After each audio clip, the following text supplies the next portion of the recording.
Terima kasih Anda masih di iNews Sore. Pemirsa, PDI Perjuangan batal mengumumkan jagoannya di pemilihan Gubernur Jakarta. Anies Baswedan yang santer dikabarkan akan diusung PDIP tidak hadir di acara pengumuman bakal calon kepala daerah. PDI Perjuangan menggelar pengumuman gelombang ketiga bakal calon kepala daerah yang akan bertarung di Pilkada Serentak 2024. PDIP mengumumkan 6 pasang bakal calon gubernur dan wakil gubernur yang diusungnya. Di antaranya paslon di Pilgub Sumatera Barat, Jawa Tengah, Banten, Gorontalo, Nusa Tenggara Timur, dan Kalimantan Utara. Namun PDIP yang sedianya akan mengumumkan jagoannya di Pilgub Jakarta ternyata batal dilakukan. Sebelumnya ada sejumlah nama yang santer akan diusung PDIP di Pilgub Jakarta. Di antaranya Anies Baswedan, Rano Karno, hingga Basuki Cahayapurnama atau Ahok. Perkenankanlah kami melaporkan bahwa jumlah total pasangan calon kepala daerah dan calon wakil kepala daerah yang telah diputuskan oleh Ibu Megawati Soekarno Putri dan diumumkan pada hari ini berasal dari 60 daerah. Tingkat provinsi sebanyak 6 provinsi, 38 kabupaten dan 16 kota. Selanjutnya dengan seizin Ibu Ketua Umum, kami akan umumkan calon gubernur dan calon wakil gubernur mewakili calon kepala daerah. Ya pemirsa, dalam pidatonya Ketua Umum PDI Perjuangan Megawati Soekarno Putri menegaskan kader yang tidak nurut dengan arahannya lebih baik keluar. Menurutnya jika ingin menjadi anggota partainya harus masuk secara lahir dan batin. Politik ini ya, ini buat saya dialektika. Bung Karno mengajarkan pada saya dialektika. Jadi kita bisa lihat gitu. Terus nanti melihat aksi reaksi gitu kan. Nanti semuanya saya ajarin itu, siapa yang enggak mau nurut out gitu aja. Saya pusing karena mau ikut jadi PDI Perjuangan atau mau dompleng aja gitu loh. Saya nggak mau lagi. Ya kalau konsisten aja, kalau mau jadi masuk PDI Perjuangan ya jadi. Dengan namanya lahir batin tuh ya rohnya roh PDI Perjuangan. Nah tapi yang saya bilang, terus saya tadinya mikir, saya bilang sama Pak Hasto, Tok masih kuat gak Tok? Terus ini sekarang cengeng, lebih cengeng Pak Hasto ketimbang ketumnya. Betul, kalau saya nanya gitu terus nangis. Kan lo ngapain sih nangis, gue bilang nggak ada guna nangis, yang perlu kita apa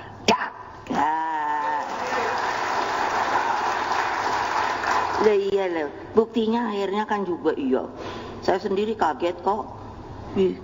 Yang tadinya saya pikir tinggal satu orang kita ini terkurung gitu kan, dikurung kan gitu. Waduh, saya bilang enak kok dikurung-kurung gitu yuk.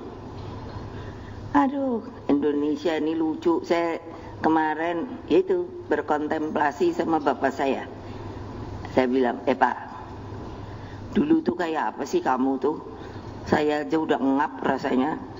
Mosok namanya bangsa sendiri, kok kayaknya tanda kutip dimusuhi sama bangsa sendiri gitu loh.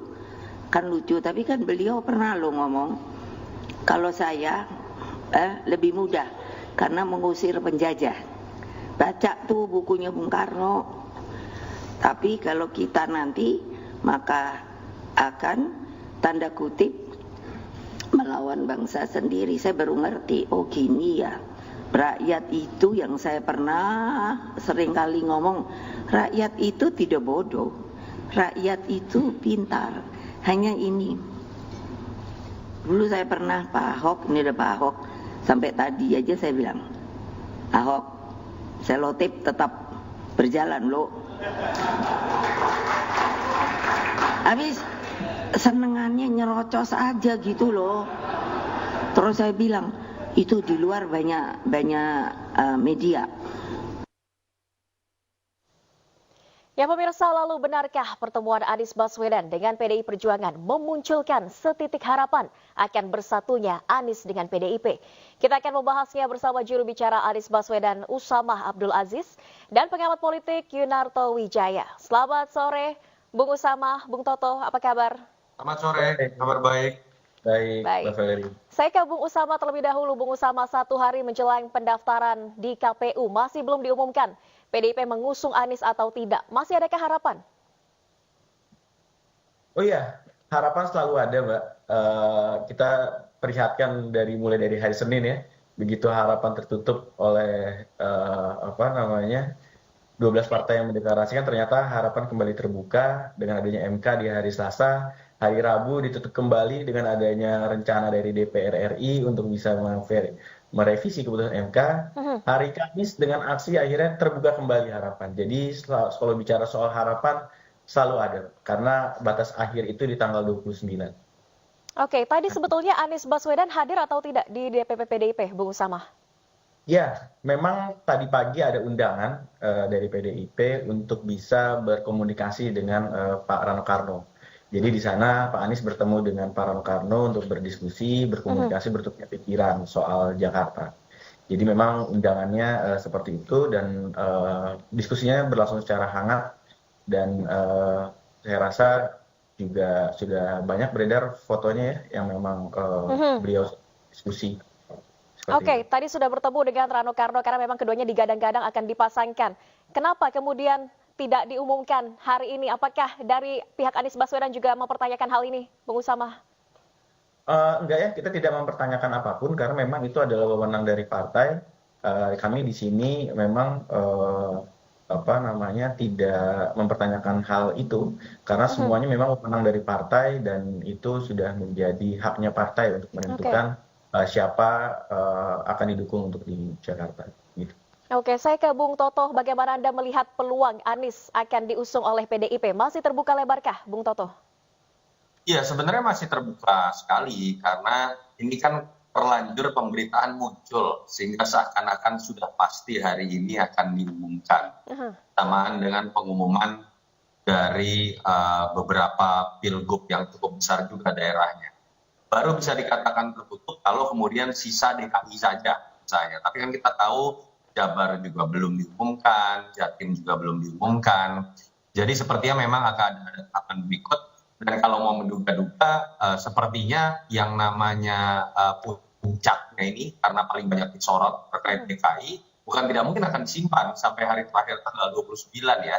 Karena kalau nggak sampai pemberitaan dong partai, kira-kira gitu. Memang tapi di luar itu menurut saya ada sebuah hal yang menurut saya perlu dikoordinasikan dan dikonsolidasikan lebih jauh baik oleh pihak Mas Anies ataupun PD Perjuangan. Kita tahulah ada persepsi bahwa kedua variabel ini kan dianggap tadinya berseberangan dalam konteks sejarah Pilkada 2017, dalam konteks spektrum ideologi, walaupun kemudian ada satu ikatan yang dalam beberapa hari terakhir itu dianggap senasib sepenanggungan, sama-sama ingin dieliminasi oleh sama-sama ditinggalkan oleh koalisi besar begitu. Betul, dalam koalisi besar, aturan-aturan yang ingin dipaksakan. Dan setahu saya dari timeline pemberitaan minimal ya, belum pernah ada juga pertemuan mata antara Mas Anies dengan Ibu Mega. Dan dalam konteks pilkada strategis ini, sepertinya dibutuhkan konsolidasi, baik dalam konteks PDI Perjuangan terhadap basis masanya yang mungkin sebagian diantaranya kecewa, termasuk Ahokers, termasuk juga mungkin basis massa dari pemilih Mas Anies yang tidak terbiasa sebagian diantaranya berkoalisi dengan PDI Perjuangan. Jadi kalau kita melihat dalam kacamata positif, mungkin saja waktu ini harusnya bisa dipergunakan proses konsolidasi tersebut dan mungkin alangkah baiknya didahului oleh pertemuan Ibu Mega dengan Mas Anies untuk berbicara mengenai komitmen terkait dengan pemahaman mereka mengenai Jakarta dan Indonesia ke depan. Jadi menurut saya belum tertutup. Walaupun mulai muncul nama lain ya, selain Ahok yang sering diperbandingkan apakah akan menjadi kompetitor Anies, sekarang baru lagi muncul dari Bakoli nama Pramono Anung. Dan saya andai kata pun nama itu muncul sebagai usulan, belum tentu meyakini Mas Pramono ingin ya untuk masuk, apalagi mengingat surveinya bisa dikatakan rendah. Jadi memang masih sangat menarik, masih sangat dinamis, tapi peluang Mas Anies menurut saya paling tidak masih 50-50. Oke, selain muncul nama lain yang kuat, terutama juga dari kader PDI Perjuangan, statement Megawati, mau ikut PDIP atau mau domplang saja? Apakah ada kaitannya dengan ini? Batal diumumkan pasangan Anies Rano Karno hari ini. Saya atau siapa nih Mbak? Bung Toto, silakan. Iya, Saya melihat bukan berarti dalam konteks harus masuk menjadi KTA PDI Perjuangan ya. Tapi kan kemarin ini kan lanjutan dari statement Ibu Mega mau nurut nggak misalnya pada saat sebelum acara tadi. Kita kalau mau makna ini secara positif kan ya ayo kita bicara dulu kesamaan spektrum ideologi, platform, garis besar mengenai pandangan kita mengenai Jakarta dan Indonesia ke depan. Makanya yang digunakan adalah bukan sekedar stempel, tapi lahir batin. Itu yang dibutuhkan. Sebelumnya Ahmad Basarah sudah mengatakan terkait dengan Anies Baswedan akan jadi KTA tidak, itu bukan jaminan. Karena ada orang yang punya KTA tapi berkhianat juga. Saya pikir maksudnya Jokowi lah, kira-kira seperti itu gitu ya. Jadi saya sih melihat lebih dari sekedar masuk KTA. Karena kalau sekedar KTA bisa saja dengan mudahnya seorang calon jadi KTA, kalau pakai baju merah, lalu kemudian mengucapkan ikrar dan segala macam. Tapi saya pikir jauh lebih mendalam. Makanya di bahasa saya mungkin diperlukan terlebih dahulu pertemuan empat mata antara Ibu Mega dengan Mas Anies. Saya tidak tahu sebenarnya pernah ada atau enggak, tapi pemberitaan setahu saya belum pernah ada, dan itu yang mungkin akan terjadi dalam 1-2 hari ke depan kalau berbicara mengenai sisa waktu bahwa Kamis itu harus sudah diputuskan mengenai pilkada keseluruhan termasuk pilkada DKI. Oke, Bung Usama, sebetulnya sudah pernah ada atau belum pertemuan antara Pak Anies dengan Bu Megawati? Sampai hari ini kita nggak tahu, Mbak. Tapi memang komunikasi dengan internal PDI berlangsung memang sudah sejak lama. Kemarin juga Pak Anies diundang ke DPD DKI di PDI Jakarta. Lalu juga tadi pagi juga bertemu dengan Pak Rano Karno di DPP PDI. Jadi komunikasi itu masih berlanjut dan masih berlangsung. Dan memang kan bukan hanya DKI yang belum diumumkan ya. Kita masih ada lihat Jawa Timur, ada Jawa Barat, dan lain-lainnya. Jadi memang kita bisa tunggu aja kepastiannya nanti ke depan. Oke, tapi tanggapan dari pihak Anies Baswedan sendiri atas statement Bu Megawati yang cukup keras terhadap Anies Baswedan seperti apa? Termasuk yang tadi siang, jangan hanya dompleng saja. Oh iya, jelas kami menghargai, saya sangat menghargai pernyataan dari Bu Megawati, dan memang itu adalah hak dari beliau, dan kami juga ke depan akan berkomunikasi terus untuk bisa intens dengan teman-teman dari PDI untuk bisa bertemu dengan kesimpulan-kesimpulan yang mungkin bisa menjadi kesepahaman bersama. Oke, Bung Toto, kalau Anda melihat jika nantinya bukan Anies Baswedan yang diusung PDIP, siapa kandidat terkuat di Jakarta yang bisa diusung PDIP? Iya, sebetulnya kan namanya sudah sering disebut ya. Kalau saingan terkuat menurut saya masih Ahok.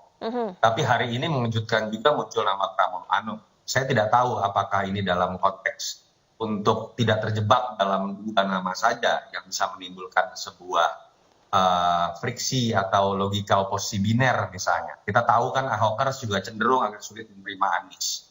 Lalu mungkin kalau juga menolak Anies dan kemudian mendukung Ahok, pasti akan ada rasa sakit hati dari para pemilih Anies yang sudah berharap. Sehingga ketika muncul nama Pramono Anung, hipotesanya adalah ini adalah jalan ketiga. Tapi kan tidak seperti itu juga, mengingat kalau kita baca di survei, Mas Pram ini ya jauh sekali elektabilitasnya andai kata diuji dibandingkan dengan nama-nama lain. Sementara kalau Anies dengan Ahok memang pantas dan menurut saya bisa untuk bersaing dengan Ridwan Kamil, bahkan survei keduanya masih ada di posisi atas, dan variabel kualitatif di antara keduanya memang masing-masing memiliki plus minus ya. Jadi kalau saya sih tetap berharap andai kata pun pilihan itu hanya 2, ya pilihlah antara Anies dengan Ahok dengan semua resikonya, karena dalam konteks pendidikan politik keduanya pernah berkiprah di Jakarta, keduanya punya legacy yang kemudian bisa dinilai oleh masyarakat Jakarta, oleh pemilih dari PDI Perjuangan, dan pantas berhadapan dengan Ridwan Kamil yang sebenarnya nggak punya legacy di Jakarta, tapi legasinya di Jawa Barat, tapi karena proses politik jemplos tanda kutip terpaksa harus maju di Jakarta. Siapapun yang dipilih, yang terpenting adalah rasionalisasi dan argumentasi yang kuat dari PDI Perjuangan, mengingat ini bukan hanya dilirik atau disorot oleh pemilih di DKI, tapi saya pikir hampir seluruh Indonesia menunggu mengenai keputusan ini. Oke, Anies Ahok ini kan sengit elektabilitasnya, tapi lebih tinggi mana? Mana yang lebih berpeluang bisa diusung PDIP di tahun ini, Bung Toto? Kalau berpeluang diusung PDI Perjuangan, saya tidak tahu karena harus membaca isi hati Ibu Mega. Tapi kalau di atas kertas berdasarkan survei, Anies lebih tinggi. Dan menurut saya tidak mengherankan karena Anies elektabilitasnya tentu saja ditopang oleh dia incumbent terakhir gitu ya. Yang sepak terjangnya masih lebih terdengar karena Ahok itu sudah beda 1 periode. Yang kedua, dalam konteks isu primordial, Ahok kan pernah diserang isu primordial pada tahun 2017, walaupun Mas Anies juga pernah diserang isu primordial dalam bentuk yang lain ya. Dan Mas Anies kemarin punya investasi elektoral karena pernah maju di Capres. Ahok sudah lama tidak pernah bertarung, itu otomatis yang jadi keunggulan. Kenapa kemudian Anies dengan Ahok surveinya lebih tinggi Anies. Tetapi dua nama ini menurut saya mumpuni, mengingat kedua-duanya survei masih lebih tinggi dibanding Ridwan Kamil yang saya pikir karena Kim tidak percaya diri, makanya kemudian disettinglah Ahok atau Anies atau PDI Perjuangan tadinya tidak bisa maju. Dan kemudian memunculkan calon yang oleh sebagian masyarakat dianggap ini hanya calon boneka karena peristiwanya mengejutkan, verifikasi tidak lolos, di awal tiba-tiba lolos, dan cenderung tingkat pengenalan dari Dharma Porengkun ini bisa dikatakan sangat rendah. Oke, peluang masih terbuka lebar. Bung Usamah, apakah Anies Baswedan akan bersedia menjadi kader PDIP untuk bisa diusung pada pilkada tahun ini? Ya, soal itu memang masih dalam komunikasi, Mbak. Yang pasti kita banyak bahas soal kesamaan visi untuk bisa bicara membawa Jakarta ini ke depan menjadi kota yang lebih baik lagi daripada sebelumnya. Jadi fokusnya ada di situ. Tadi juga diskusi dengan Bang Rano Karno juga banyak bicara soal kebudayaan, karena beliau kan di PDI juga membidangi di bidang kebudayaan, dan beliau banyak memahami isu-isu terkait kebudayaan tersebut. Jadi ya, kami menghormati keputusan PDI dan kita akan tunggu, karena memang PDI hari ini terbukti sebagai partai yang menjunjung tinggi soal demokrasi dan berdiri paling depan dalam menjaga konstitusi di Indonesia. Di saat semua partai menyetujui untuk bisa merevisi keputusan MK, hari ini PDI berdiri tegak untuk bisa menentang itu dan sejalan dengan aspirasi dari rakyat kebanyakan sampai akhirnya kemarin ada aksi, dan hanya PDI yang bisa menjaga konstitusi dan demokrasi kita hari ini. Oke, langkah selanjutnya yang akan dilakukan Anies Baswedan seperti apa, Bung Usamah? Apakah akan melakukan pertemuan dengan Ketua Umum Megawati Soekarno Putri? Soal itu kami belum bisa memastikan, Mbak, tapi yang pasti komunikasi dengan PDIP, baik itu di DPP maupun DPD, masih terus berlangsung sampai saat ini, dan komunikasinya baik dan hangat, dan itu mungkin akan kita teruskan ke depan untuk bisa meningkatkan intensitas. Oke, baik. Saya kembali ke Bung Toto. Kalau melihat di pilkada-pilkada sebelumnya, apakah memang hal yang lumrah untuk bisa mengumumkan calon yang diusung di injury time begitu di hari terakhir pendaftaran KPU? Rata-rata seperti itu, apalagi pilkada DKI, Mbak. Kalau kita lihat Anies dengan Sandiaga Uno itu sampai hari terakhir itu belum ada yang menduga bahwa pasangan ini akan maju. Lalu kalau bicara sebelumnya lagi, pilkada DKI 2012, Anies Ahok itu juga cukup mengejutkan. Dan yang menarik adalah biasanya yang muncul terakhir, mengejutkan itu ternyata yang menang. Yang biasanya disurvei tinggi itu malah kalah gitu biasanya, dan sudah diduga-duga. Pilkada DKI ini selalu penuh dengan kejutan. Majunya Mas Anies kembali ini juga kalau mau menang itu harus membongkar mitos terkait dengan incumbent itu dalam dua pilkada terakhir selalu kalah gitu ya, dari Voke, lalu kemudian juga kemarin Ahok, dan itu yang menurut saya itu yang menurut saya, apalagi ditengahi sebuah peristiwa politik nasional bahwa pilkada DKI kan menjadi sebuah pertanyaan karena keputusan MK yang coba diintervensi oleh DPR, lalu kemudian digagalkan lagi oleh teman-teman mahasiswa dan masyarakat. Otomatis menurut saya paling lumrah pilkada DKI biarkan saja menjadi kejutan dan kemudian diumumkan pada saat injury time, mengingat terlalu banyak variabel yang harus diperhitungkan, terutama ketika berbicara PDI Perjuangan. Baik. Terakhir saya ke Bung Usamah, ini lumrah saja terutama untuk DKI Jakarta mengumumkan siapa yang akan maju di injury time hari terakhir pendaftaran. Apakah menurut Anda ini juga yang akan terjadi kepada Anies Baswedan? Ya, mungkin itu terjadi, tapi yang pasti semua keputusan ada di partai. Pak Anies Baswedan sangat menghormati apapun keputusan partai, baik kita bisa berjalan bersama maupun tidak, karena memang Mas Anies prinsipnya mau di dalam atau mau di luar pemerintahan, beliau akan terus berbuat untuk masyarakat, untuk bangsa ini, untuk melunasi janji kemerdekaan Indonesia. Tapi memang komunikasi yang saat ini berjalan memang cukup sangat baik untuk bisa dijalankan, dan rasanya kita tunggu saja waktunya ke depan. Batas akhir masih di tanggal 29, kita masih menunggu keputusan dari partai, dan kita lihat mungkin nanti ada kejutan-kejutan yang menarik juga. Baik, kita masih harus menunggu dan menantikan siapa kepastian calon-calon yang akan berkontestasi di Pilkada Jakarta pada masa pendaftaran KPU 27 hingga 29 Agustus mendatang. Terima kasih banyak Bung Usamah dan juga Bung Toto telah bergabung di Aini Sore. Terima kasih, Sehat selalu, selamat sore. Bung Usamah. sekali. Good luck.